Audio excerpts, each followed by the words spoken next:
So now that we're more familiar with the Resolve color interface, I want to pause for a second and show you how to open up our example projects so that you can kind of get your hands dirty and start messing with things in the next few lessons. Because in the next couple lessons, we're going to be talking about some kind of higher level concepts, and it's really good to kind of grab sliders and play around with things as you learn them. So if you already have Resolve open, you might have a blank project open or maybe something else you've been working on. But let's go ahead and open up the same project here. Let's go down to our project manager. That's this little house icon down here. And you should see a window something like this.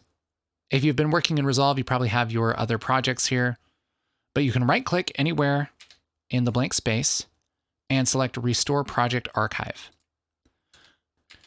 Now navigate to the work files and links, which you should have downloaded from the site, and find something called procolorworkfiles.dra. Select that and go ahead and hit open.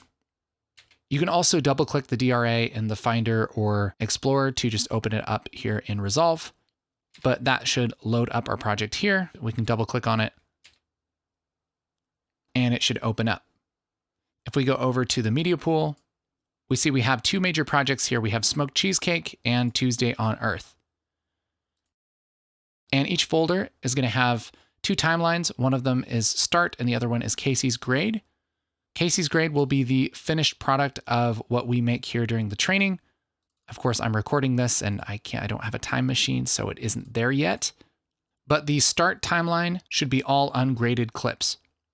So if you want to poke around at kind of where we're going, you can open up the Casey's grade. If you want to do stuff yourself, double click on the start timeline. I'm going to be working on a version of this timeline from Tuesday on Earth, and I'll have some basic color correction on it just so we aren't looking at these kind of ugly, gray, untouched images for our entire training.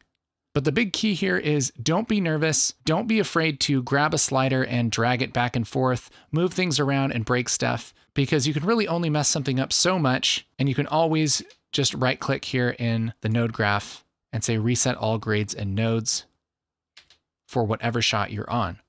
And the very, very worst case scenario, if you just ruin things, you can always go back to your project manager, right click, and restore the project archive again, because this is always going to be a copy. It's always going to be a backup of what we're doing. And so we can just import this again, maybe name it a new version name and hit OK. And now you can go right back to the untouched project. Like I said, in the next couple lessons, we're going to be going over our color scopes, as well as some details on nodes and some strategies for color management. And while we're going through this, if you see me grab a slider and move it around, or even go into some part of the interface you've never been before, feel free to poke around and break things because that's how you learn.